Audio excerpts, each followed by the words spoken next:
E hia tamana i hia, te wenua i hia ko tātou e hui nei, e whakanui ana i ngā tau rua te kaumārima. Welcome, ladies and gentlemen.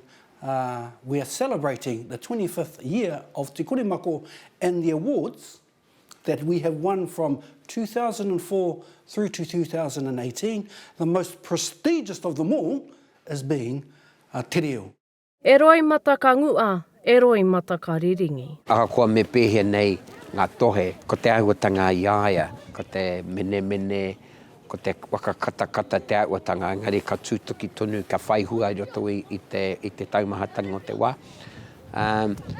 Ko Archie, i kite ai au i tana tipuranga i roto i te reo. Pēnei ia i tō tātou reanga, paku reo i te timatanga.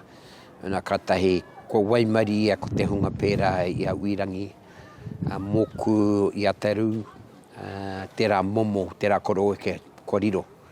Engari, kore taktangi o taku ngā kau mōna i tēnei wā, kua maumau i tana matanga i tēnei wā. Ko Archie, tētai tangata e ngākau nui ana ki te reo, e ka ana te wakatoi te kākono ki roto anō i ngā tātaraki huri no i te motu. Ana ko ia tēnā e wakatoa ana i te ihi, i te wana, i te hiahia kia kai i tēnei māna kohi a tātou, o tātou reo, o tātou tikanga, o tātou hitori. Kia pūpū ake ai i rā te aroha ki enei taonga mō toikura ki roto anō i tēnā o tēnā o tātou. Kua wātoro ngā uru pari raua matua Archie urunui, ki te kō anga nui o ngā mātua tūpuna i te pō. He tangata humari, he tangata ngā kaunui ki ngā kaupapa Māori. Ko ia tētei o aku tino kaiako i te wānongo raukawa. Hoki anō rā ki ngā tau wakamuru rewa mano mawhā. Ko ia tērā i te wā i tū a kāhui ora ki Parihaka.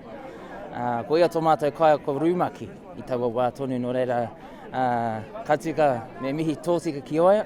I waipuketia te rau i tangata ki runga tonu i te i okura mai aroa mō tō tātou nei manukura o taranaki maunga kaungaro nei. He wā moke mo tātou, te iwi, ngā iwi nei rā, ka ngaro atu tēnei ngā taonga me ki rā, tēte o ngā wakahuia e pupuru nei ngā mōhiotanga, ngā mātauranga Māori, koe rā te kitinga atu o te katoa e tai tinana mai, te iti te rai e tai i rungi tōna kāranga.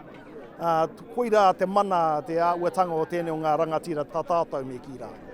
So hoi anoa, ai rā e te tuakana, Airi uki atu rā ki tua o pai o mauma ara. Me te wakaro ka pubuau nei tātou i tōna reo, i rau i tērā o ngā ware a rangi aruru, me ngā ware ngā marae maa uri no tō tātou nei roi. Ko te maharatanga nui o ngā akoranga a tuku pāpā, ko tāna kōro moia, te poi moia, te taia, e mea whakarite i au mo ngā mahi ohorere. Ka hoki mai ki te kāinga, kāre e whakarite rite i au, kua ki mai noi hoki au. Ko au me tū ki te kōrero, ko au me tū ki te karakia, ko au me tū ki te mihi ki te kaupapa, ai ui mai ai mātau ki runga ki rangi aruru, ki runga o Waioturi. He mea whakamātautau tērā i a mātau, ana waihotanga. He mea whakatēte anō hoki me tōna noho i tōna pai, ka puku kata, i te mōhio, i te wā i aia, kua pērā tia ia, e o kukuraua i o nawa. Kia pēnei mai, a tino rā, kia kōtau, e te rau te rau tangata no ngā tōpito, o te motu, o tia no roto ana mai, i ngā kāo no ngā wenua, kura, i tae mai, tēnei te mai o me te oki anō te waioa, kia kōtau, mai te marae o turi, e tū nei ara te wai o turi, ai o ki tō tika atu ana rā ko te rau aroa ki runga ki kōtau i tae mai.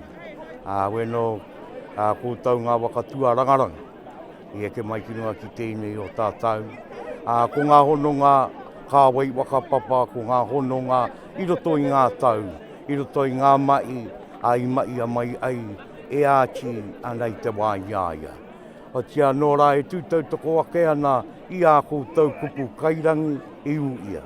I uia ki runga ki tēnei ki te taonga o mate, a tēnei rā, ko tāku iti nei, o tia no tā te iwi o ngā rauru kitai, tā ngā iwi o roto i a taranaki te maunga tito ea a e tautoko, e tautoko. A kāre e kupu tu atu o tērā, o tia no ko tō rau aroa, ko tōku rau aroa, ko ta i te rau aroa, ara engunguru nei, engunguru nei. O tia no e te kāwi ora tātou, koe rau ki tāna kaupapa, e titiro atu ana ki a popo, ki te a popo, no reira koutou ke te pi'i mai, kei ngā kākano, kia mau, kia ita, ki ngā taonga waka mirimiri, a o tātou mātu, a o tātou tūpuna. Kāre kore koira ko ngā wakaro, ana ko ngā kuputonu, a ka puta i tēnei o tātou, o ati urunui kangarone. Rarau mārire pā i te kura i awa kura, te awaiki o mātua tūpuna. Aroha Broughton, te reo o te uri.